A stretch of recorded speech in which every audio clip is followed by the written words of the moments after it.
I must say that I'm very happy you had a great past, because not normally, but there are like high possibilities or high chances to have a bad experience, at least the very first days or in general, because there are so many people, not about Japan or the States, in general, moving to another country and having like a very bad time and deciding to go after 1 month or something like that.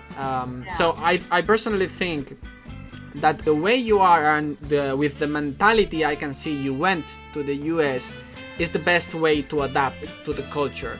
Because if you go to the US in your case, and for instance the very first day when you land, you go to a Japanese restaurant and you keep your comfort zone there with the Japanese, instead of opening up, as I think you might have done, I'm not sure, but that's the best way to enter the country. You know, for instance, here in Spain there are so many people from China, so many people. Some people, they are opening their businesses here. Some of them have been living here for 10, 20 years, and they only talk between Chinese people or with their family, even though they're working here. And after 20 years of being in a country, they cannot even speak fluently the language here. So yeah, in this case, like, we could talk about this further, but I know the main reason is money. They don't care. If after 20 years you don't speak the language from the country you're living, that means you don't care. You came here for the money.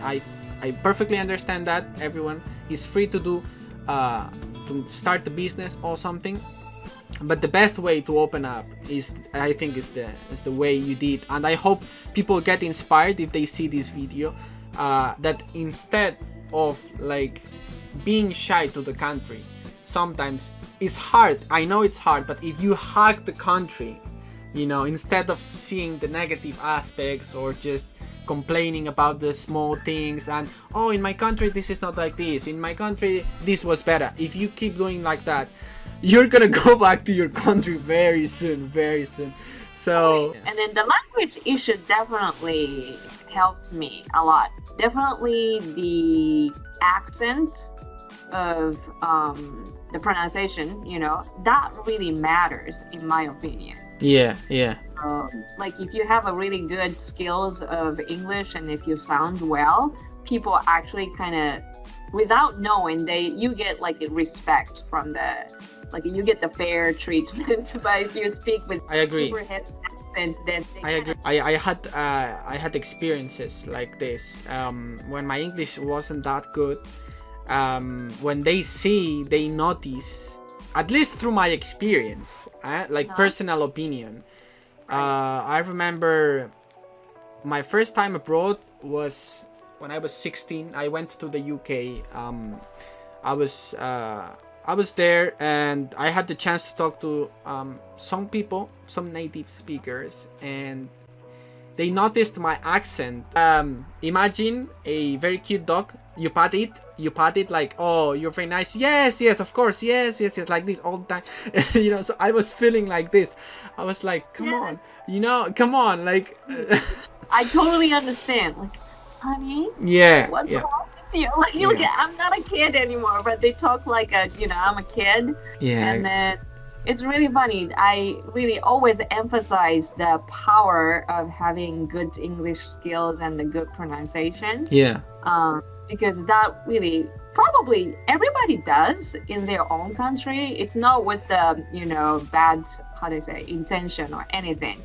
But people speak with the accent, you automatically, without knowing, kind of, judge. Treat it like not fairly. Yeah. But you have a good accent, automatically they think you are super intelligent or something, even though you're not saying anything intelligent. Maybe. There are some people with like strong accent, but with very good English. Like, for instance, people from the Middle East, like Dubai, all these cities and countries, there are people who can speak very good English, or people with strong accent from India, for example, this is very common, if I'm not mistaken, there in the US, same in the UK. So I've experienced that myself. And you know, they have very good English, but you know, they cannot get rid of that accent. You know? Yeah, sometimes really hard for me. Like I really have to listen carefully to understand them, and that will actually like separate from like being hired or Oh yeah, true. not, because that's something important in the society. Yeah. When you moved at the age of 28, where you said you were fluent already, or you didn't have experience talking to someone but you knew very well the language? How was your situation when you moved? I have to give credit to my English teacher in high school. Wow. Because I had a really awesome English education at high school. So by the time I graduated from high school, I was fluent. Everybody in my class was fluent. Okay. Only area that I was lacking was idiomatic expressions. Mm-hmm. That's something that you don't learn from the textbook. Yeah. But by living in that country and hearing more. So that's the area that I struggled. So like if someone said, "Oh, I'm under the weather," I'm like, what? What does it mean? Yeah.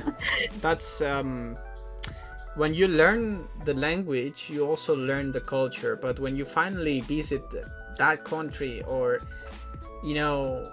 that's like a subject that you will never get in your country studying the language. There is a hidden, let's say, a hidden subject that you discover when you go to the country, and then you spend there some days, and like you just see it by your eyes, I would say.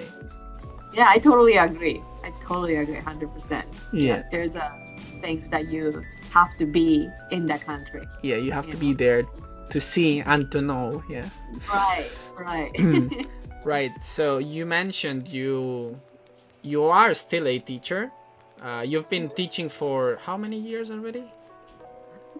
More than 25 years, I guess. Wow. Okay. Yeah. So I have experience. I see. Yeah. Of course.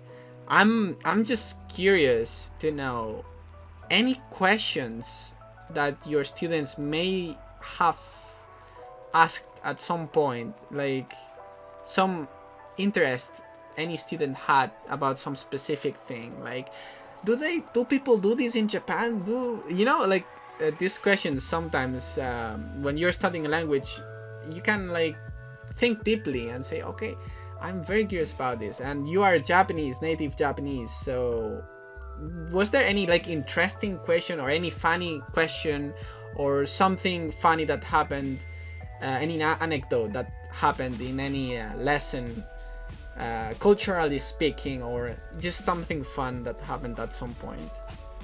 Culture-wise, I don't know. I get a lot of questions about the eye contact. Like, is it okay to look someone's in the eye? And then I would say yes, but not like the way you see it, right? Like if you keep looking at the person like the whole time with the intense,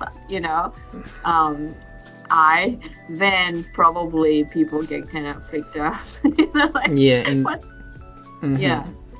We kind of move away at some point, but come back. Yeah. Totally okay to look, someone in the eye. But not constantly, right? Not constantly. Also, like in back when, like if you are like a samurai or something, like in the era period. Yeah. You can't look someone like superior in the eye or something like that. So, but I don't know. No normal conversation with with normal people. We look someone's eye. Yeah. Maybe the length of the eye contact may be different. Maybe like Western people look at each other having a longer eye contact. I don't know. Maybe. By the way, I don't know if you noticed, but I have the Japanese shirt on. Going to mention that. What is this? Could you please read it, or just Relax V? That's the last one. Does that mean something? That means to relax. Really? Yeah, rilakusu is like a relax. Ah, it's like an American translated word. Yeah,